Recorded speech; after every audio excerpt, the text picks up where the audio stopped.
It's been 7 years since Richard Pascal was famously found guilty of murder. Today is his release date, and yet he still claims his innocence. I'm Micheal Sandworth, and this is episode 4 of The Murder Files. I'm on my way to meet Richard Pascal, the Richard Pascal, who has just been finally released from his 7-year sentence. I still can't believe it's been 7 years, to be honest. Most people have probably forgotten this story. Earlier this week I had a phone call with the parole officer to schedule a meeting with Richard for just after his release. Yeah, of course. That's great. And when will he be available? I'll come over this Saturday. Well, no, I mean go over. You're not coming to my house. But yeah, Richard should be okay for a visit this Saturday. That's a good time for you. That's great. For anyone that doesn't remember the story, back in March of 1996, Richard Pascal was found guilty of kidnapping and torturing 9 children and 3 adults. One of the adults being Sam Green, a research assistant here at the BBC. According to Richard's parole officer, Richard still denies ever murdering anybody. We now cut live to my meeting with one of Britain's most enigmatic killers. Alright, so I'm being told that I'm now live. Okay, good, great. Well, I'm currently outside what appears to be Richard's house. I'm going to go and see what he has to say for himself after 7 years.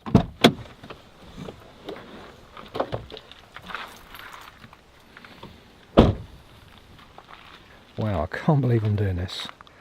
I've been literally working this case for a quarter of my life. And this is where it all ends. Hi, it's Michael from the BBC. Oh, hi Michael. Come in. Thank you. Come on through. Just been doing a little bit of painting. Oh, that's nice. Oh, wow. That's really good. Who's it of? Can't you tell? I don't know. It's you. Oh, wow. Well, thank you. It's very good. Am I sleeping? It's not finished yet. Still have to misplace the red paint. I guess you picked up this hobby during your time in prison? Oh yes, maybe quite popular in there. A couple of them call me the psychic.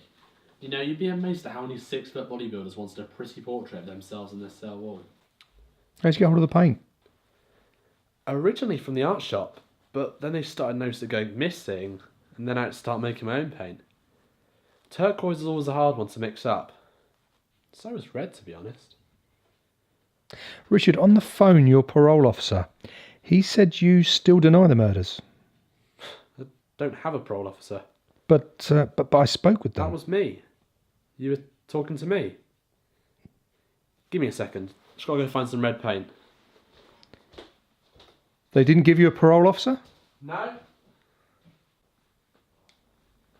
He lives in such a beautiful home. You'd think it'd be kind of dusty after 7 years, but it's spotless.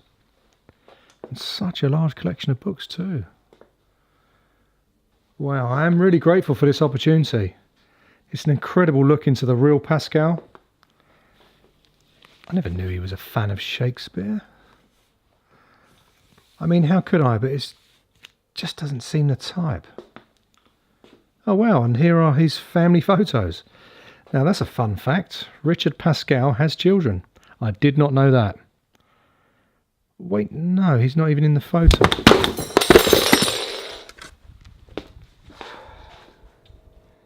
This will do. Red is always the trickiest colour to find. And I think we're done with this. That there was the first airing of the 2003 unreleased episode of The Murder Files. Sadly, BBC presenter Micheal Sandworth was killed that night. As we approach the 15th year anniversary of Michael's death, police are still offering a reward of $100,000 for information that leads to the capture of Richard Pascal.